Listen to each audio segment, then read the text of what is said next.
मेरे दिल में बहुत दर्द है और वो दर्द मैं आज आपके सामने रखना चाहता। सारा दिन बीतली जाली, सारी रात जगाई, बस का याद तुम्हारा लम्हा लम्हा तड़पाली।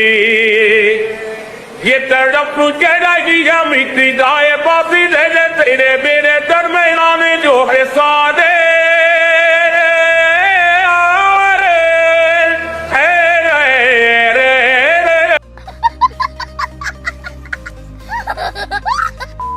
नोटबंदी के बाद नरेंद्र मोदी ने रोते हुए कहा था, मैंने सिर्फ देश से 50 दिन मांगे हैं। अगर 30 दिसंबर के बाद कोई मेरी गलती निकल जाए, कोई मेरा गलत इरादा निकल जाए, आप जिस चौराहे में मुझे खड़ा करेंगे, मैं खड़ा होकर के मुझे फांसी पे चढ़वा देना अगर काला धन खत्म नहीं हुआ। याद है आपको? रोते हुए कहा था। कोविड के समय लॉकडाउन कर दिया, मजदूरों को मरवा दिया, किसानों को खत्म कर दिया। हाथ जोड़ के रोते हुए कहा, मुझे फांसी पे चढ़ा दो। फिर से हाथ जोड़ने का टाइम आ रहा है, फिर से रोने का टाइम आ रहा है।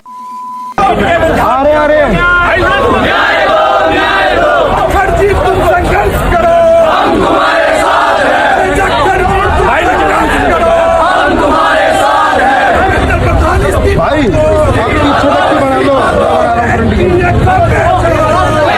और अभी तो रुको, क्लाइमैक्स अभी बाकी है।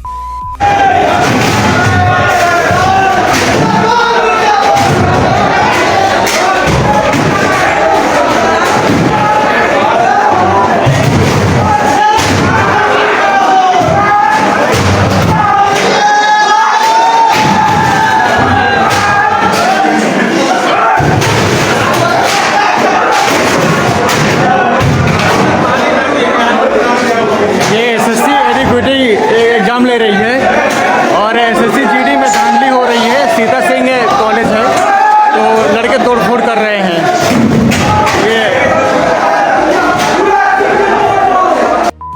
हिंदुस्तान में आर्थिक तूफान आ रहा है। तेल के, पेट्रोल, डीजल, एविएशन फ्यूल के दाम आसमान को छुएंगे। फर्टिलाइजर की कमी होगी, फर्टिलाइजर महंगा होगा, किसानों को नुकसान होने वाला है। अर्थव्यवस्था पर भारी झटका पड़ने वाला है। हमारे प्रधानमंत्री ने कहा, सोना मत खरीदो, ज्यादा गाड़ी मत चलाओ और विदेश मत जाओ। और फिर विदेश जाकर हजारों करोड़ रुपए के जहाज में विदेश जाकर उधर वो इटली के प्रधानमंत्री मेलोनी को मेलोडी टॉफी खिला रहे हैं। This is an insult to the people of India. This reel that the Prime Minister has made is an insult to the people of India and what they're suffering. अरे कहना क्या चाहते हो? नोटबंदी के बाद नरेंद्र मोदी ने रोते हुए कहा था, मैंने सिर्फ देश से 50 दिन मांगे हैं। अगर 30 दिसंबर के बाद कोई मेरी गलती निकल जाए, कोई मेरा गलत इरादा निकल जाए, आप जिस चौराहे में मुझे खड़ा करेंगे, मैं खड़ा होकर के मुझे फांसी पे चढ़वा देना अगर काला धन खत्म नहीं हुआ। याद है आपको? रोते हुए कहा था। कोविड के समय लॉकडाउन कर दिया, मजदूरों को मरवा दिया, किसानों को खत्म कर दिया। हाथ जोड़ के रोते हुए कहा, मुझे फांसी पे चढ़ा दो। फिर से हाथ जोड़ने का टाइम आ रहा है, फिर से रोने का टाइम आ रहा है। गलती बस इतनी सी हो गई मेरी जान, तेरे कुछ दिन के टाइम पास को हम प्यार समझ बैठे। हमारी अधूरी कहानी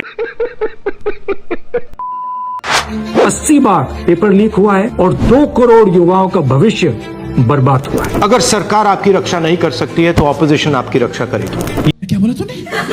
ये एक नेक्सस है। आरएसएस, बीजेपी और जो हमारे यूनिवर्सिटीज में इनके वाइस चांसलर्स बैठाए गए हैं, प्रोफेसर्स बैठाए गए हैं, इनके बीच में पैसे बनाने का नेक्सस है और इस नेक्सस ने हिंदुस्तान के एजुकेशन सिस्टम को खत्म कर दिया।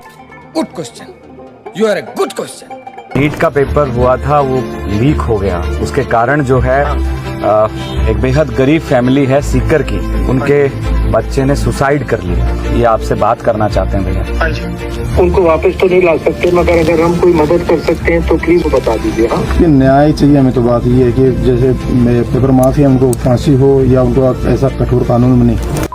एसएससी की तरफ से इस बार 12वीं की परीक्षा में ऑन स्क्रीन मार्किंग की व्यवस्था लगातार सवालों के घेरे में है। पहले छात्रों ने कम नंबर दिए जाने की शिकायत की, इसके बाद आंसर शीट के आवेदन की शुरुआत हुई तो वेबसाइट ठीक से काम नहीं कर रही थी और इस पर भी सवाल उठ रहे थे। एक छात्र की शिकायत ऐसी है, सीबीएसई की ओर से जो आंसर शीट दी गई है वो उसकी है ही नहीं। पहला पन्ना तो उसका है जिस पर उसका रोल नंबर लिखा हुआ है, जो बाकी के पन्ने किसी और छात्र के हैं। अगर एक स्टूडेंट के साथ ऐसा हुआ है, इस बात की क्या गारंटी है कि ऐसा केस और स्टूडेंट्स के साथ नहीं हुआ हो।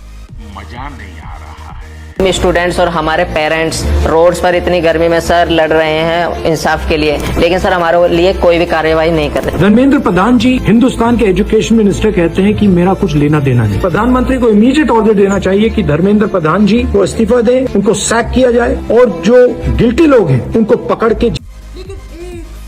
उनसे मैं कहना चाहता हूं, आप अकेले नहीं हो। सड़क से संसद तक हम आपके साथ खड़े हैं। एक साथ हम ये लड़ाई लड़ेंगे और ये लड़ाई जीतेंगे।